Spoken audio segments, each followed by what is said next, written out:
Solo por curiosidad, ¿te suena esta canción? Ahora dime, ¿de qué año crees que es? Porque estuvo perdida más de 4 décadas, sin nombre, sin artista, solo un fragmento de audio que obsesionó a miles de personas, hasta que en 2024 el misterio se resolvió. Solo imagina esto, un fragmento de canción suena en tu cabeza, no sabes de dónde vino, no sabes quién la canta, solo sabes que la escuchaste y no la puedes olvidar. Así comenzó uno de los mayores misterios musicales de internet, una canción que apareció en un cassette grabado en la radio en los años 80, sin nombre, sin autor, sin rastro digital, nadie sabía nada, ninguna base de datos la reconocía, ni Shazam, ni Google, ni foros de expertos. Durante más de 4 décadas, miles de personas intentaron resolver el enigma. ¿Quién la cantaba? ¿Dónde se grabó? ¿Era real o era una muy buena farsa elaborada? En Reddit la llamaron la canción más misteriosa de internet, y cuando parecía que nunca se resolvería, en 2024 una pista minúscula en un artículo olvidado de un festival juvenil desencadenó una serie de descubrimientos que lo cambió todo. Hoy te voy a contar cómo un grupo de desconocidos conectados solo por la obsesión y la curiosidad reconstruyó una historia olvidada, y cómo una banda desaparecida hace 40 años resucitó gracias a internet. El mito nace de una cinta.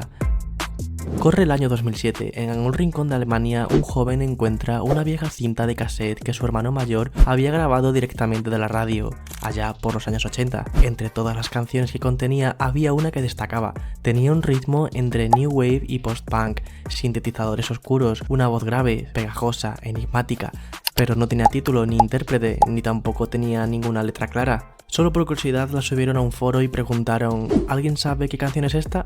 Hubo silencio. Ni Shazam, ni Google, ni ningún fanático pudo identificarla. Así nació la leyenda de la canción más misteriosa de internet. Sin título oficial, muchos la conocían como Blind the Wind por una línea malentendida del estribillo. Y así quedó, como un fragmento sin historia, hasta que en 2019 todo cambió. La comunidad se pone manos a la obra. En julio de 2019, un youtuber e influencer alemán con un cierto aspecto de Steve Aoki llamado Justin Wang retoma el tema y lanza un vídeo que se vuelve viral. La canción se convierte en un enigma global. Reddit crea un hilo exclusivo. Se suman músicos, productores, coleccionistas de vinilos y hasta ingenieros de sonido. La pregunta era simple: ¿quién cantó esta canción? La investigación se vuelve muy meticulosa. Analizan el espectro del audio y detectan una frecuencia de 10 kHz, típica de emisiones en la emisora alemán NDR. Se busca en catálogos antiguos, archivos de radio, listas de canciones emitidas en los 80. Algunos incluso escriben programas para detectar coincidencias con canciones parecidas, al estilo de Shazam. Otros contactan con empleados jubilados de NDR, coleccionistas de cintas, expertos en jingles, canciones cortas y comerciales. Lo increíble es que todo esto lo hacen desinteresadamente, solo por resolver el misterio. Durante años no hubo avances reales, solo teorías, hasta que un día un usuario encuentra una pista que lo cambia todo. Noviembre de 2024, el usuario MariJN1412 rastrea una antigua revista local de Kiel, una ciudad al norte de Alemania. En una página olvidada encuentra una noticia de 1984 sobre un concurso de talento juvenil. En esa noticia, una mención breve: el grupo FX, ganadores del festival Horfest, interpretó su tema Subways of Your Mind. Sí, Subways of Your Mind, encajaba con la letra.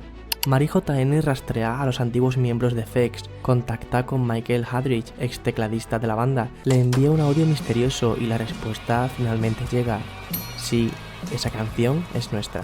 41 años de misterio resueltos con una entrevista, un nombre olvidado y una cinta personal. La confirmación oficial. El descubrimiento se vuelve viral en cuestión de horas. CBS News, Wired, The Verge y medios de todo el mundo cubren la noticia. Michael Hadrich concede entrevistas y cuenta cómo FX grabó la canción en un pequeño estudio casero. El grupo había sido fugaz, tocaron solo unos años, no firmaron contrato discográfico y apenas emitieron un par de canciones en la radio. Subways of Your Mind fue una de ellas y acabó enterrada en la memoria de un cassette, hasta que internet la rescató. El renacer de FX. Después del hallazgo, Fex recibe mensajes de fans en todo el mundo. Deciden reunirse, recuperar viejas grabaciones, incluso grabar una nueva versión del tema. Michael cuenta que ha encontrado otras canciones de aquella época, maquetas perdidas en disquetes y cintas. Lo que empezó como una anécdota se convirtió en una resurrección musical. Mientras tanto, la comunidad Lost Wave, dedicada a rastrear canciones perdidas, crece más que nunca, y ya se preparan para su próxima misión, encontrar la siguiente canción misteriosa. Pero este caso no va solo de una canción, va de memoria, de curiosidad y del poder que tiene internet cuando lo usamos para reconstruir el pasado, porque esa cinta, olvidada en un cajón, acabó movilizando a miles de personas durante más de una década. Personas que nunca se vieron, que no compartían idioma ni país, pero que compartían una pregunta: ¿quién hizo esta canción? Y al final, la respuesta llegó. ¿Conocías esa historia? ¿Tienes tú alguna grabación o recuerdo musical del que no sepas el origen? Déjalo en los comentarios y suscríbete para más contenido como este.